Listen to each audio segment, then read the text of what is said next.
الإنسان علمه البيان والصلاة والسلام على خير الأنام نبينا وسيدنا محمد وعلى آله وصحبه أجمعين. صلوا على رسول الله.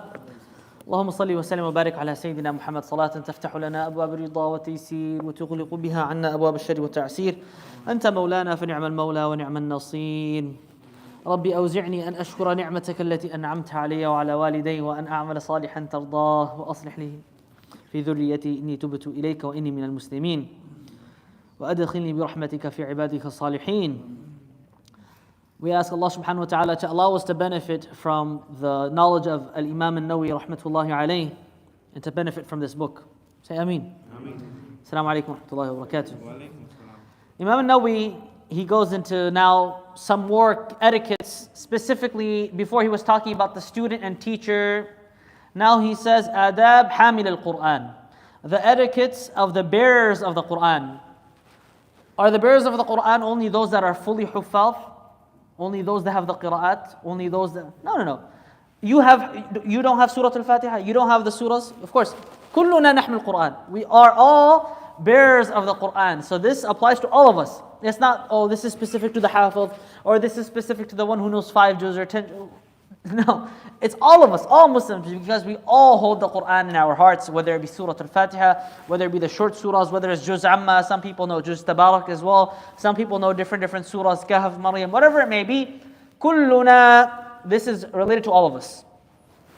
He says, rahimahullah, and again translating it, much of this etiquette has been mentioned in the previous chapter, the weeks prior that we've covered. It includes being in the most complete of states and having the most honorable of qualities, avoiding everything the Quran prohibits out of respect for the Quran. The best way to know the etiquettes of the Quran is to look at the life of Rasulullah sallallahu alaihi wasallam, Akhlaq Muhammadiyah. And if you remember when we covered Shama'il, I covered it in depth. We covered how his patience was, how his humility was, how his mercy was. We covered all of the Shama'il. And honestly, Shama'il is something that needs to be repeated over and over and over again. Truthfully, perhaps maybe we can consider that inshallah ta'ala with a different book. But the character of Rasulullah sallallahu alayhi wa sallam, sallu alayhi. And that you avoid everything the Quran prohibits out of respect for the Quran. Everything the Quran dislikes, you leave it. How can you do this if you don't know the meanings of the Quran? If you're not reading a translation of the Quran, if you're not sitting in classes of tafsir, how will you know what Allah subhanahu wa ta'ala wants from you if you don't read it? How will you know? If you don't read the translation, you don't sit in classes of tafsir, how will you ever know what Allah wants from you? Yani Muslim bil ism, Muslim by name, but Muslim by knowledge and by practice is if you know what does Allah want from you. You can only know that if you open the Quran, read it with samaj, with understanding, with faham, proper understanding, and then reflecting on those ayat. How can I bring those ayat in my own life? The Quran, you're supposed to not just read it, but then also then apply it. Then Imam Nawawi mentions, it includes being preserved from low means of income, having dignity, rising above the tyrants and vulgar people of this world, being humble though with the righteous, the well-doers and the poor, being fearful of Allah subhanahu wa ta'ala, having khashya of Him with knowledge and reverence based off of ilm, يَخْشَى اللَّهَ مِنْ عِبَادِهِ إِنَّمَا يَخْشَى اللَّهَ مِنْ عِبَادِهِ الْعُلَمَاء, and having tranquility and respect. So notice how subhanAllah he mentions that you should have dignity and you should be, firm when it comes to people that are vulgar, tyrants, this, that. Because if you are humble in front of someone who has a bad mouth, humble in front of someone who doesn't respect knowledge, humble in front of someone who doesn't respect deen, then this is not humility, my brothers. This is not humility.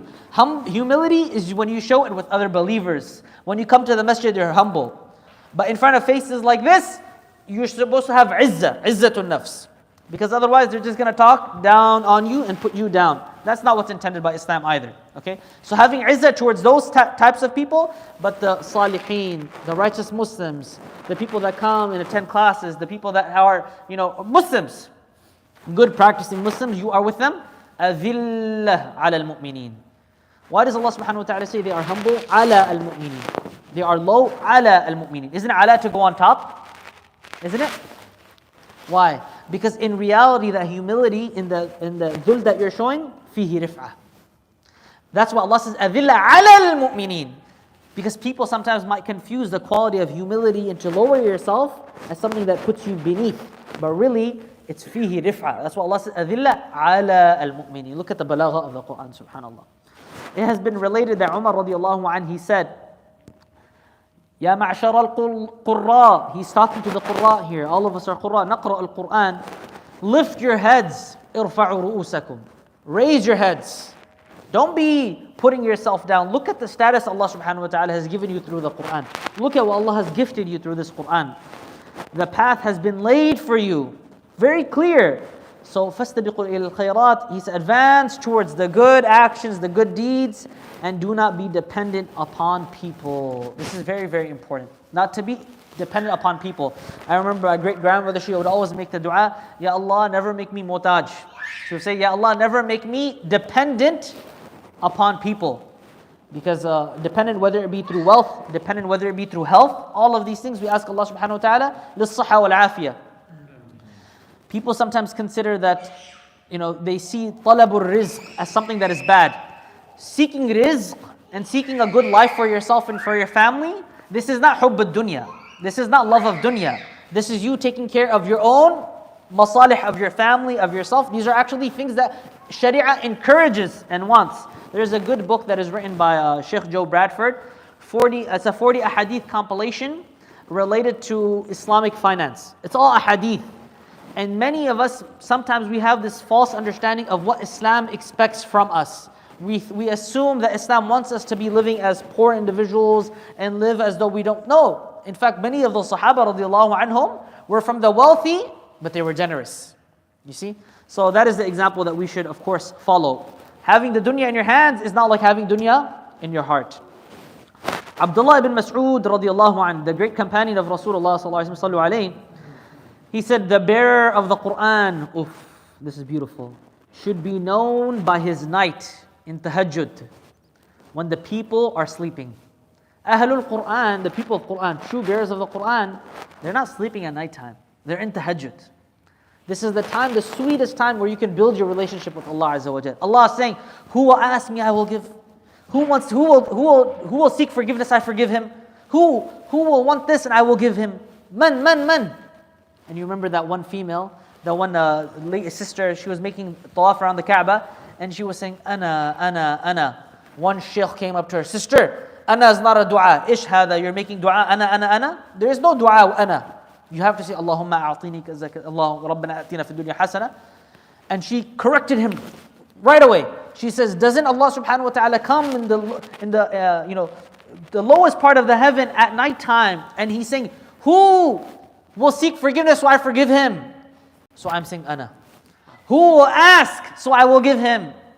Ana. So she's saying Ana ya Rabbi, Ana ya Rabbi, Ana. So as soon as she said that, khalas, afhamathu. He became quiet. He just left. He said, subhanAllah, sometimes you learn lessons from people that might not have lots of knowledge, but they have this deep connection with Allah subhanahu wa ta'ala. So he says, they are known by their night when people are sleeping, tahajjud. And they are known by the day people are eating and they're fasting. And they are known by their sadness when people are joyous.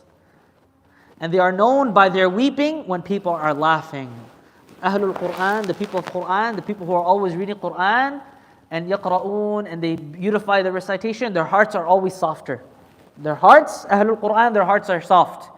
When you discuss issues with Ahlul Fiqh, the people of Fiqh, Ahlul Hadith, of course, there's khair in everything. But because you're dealing with issues and masail, this, that, the softness of the heart, you'll find it always with the people that are always with the Quran. They're araqqun nasi quluban. This is what I found, at least for myself. So when people are, by his weeping, when people are laughing, by his silence, when people are engrossed in conversations that usually has no benefit. Ahlul Quran, they want to preserve their voices for Quran. If they speak too much, khalas, then they won't be able to recite as much Quran or deal with it. And also, if they say that if speech is from silver, then silence is golden, right? And by his fear and his khashya when people are pompous. Al-Hasan al-Basri, the great tabi'i who studied with many of the Sahaba radiallahu anhum, he said, the people before you considered the Quran to be correspondence from their Lord, messages from their Lord, letters from their Lord. رَسَائِل مِّن رَبِّهِمْ. So they would ponder it by night and perform it by day. Nowadays we have WhatsApp, we have this, so we don't really remember the value of what it was like to write letters. I didn't know this until I saw my father in his office sitting, and he was crying. And I've mentioned this story before because it was very heart-touching for me. And I tie it to this too, رَسَائِل مِّن رَبِّهِمْ, as though it's letters and messages from Allah Azza wa Jal. When my dad came to America, that was the last time he saw his father. And because of immigration and this, that, and difficulty in not having the money, when his father passed away, he was not able to go back. So it was a very sad moment in my father's life. And even when I was like, I think 7, 8, 9 years old, I go into the office, I see him, he has all these letters in front of him, all these papers in front of him, and he's crying, shedding tears. And he's reading letters that his father wrote him. My grandfather, of course I never met him, rahimahullah. But subhanAllah, that connection that a person might have, letters, you're reading it because it's written from someone that loves you. So when we read the Quran, are we reading it like Allah loves us? How are we reading the Quran? When we hold it, Allah wrote this for me to benefit and to learn from. رَسَائِل مِّن رَبِّهِمْ. They read it as though it was messages and رَسَائِل Allah wrote just for them, subhanAllah. And they would ponder it by night, and they would perform it by day.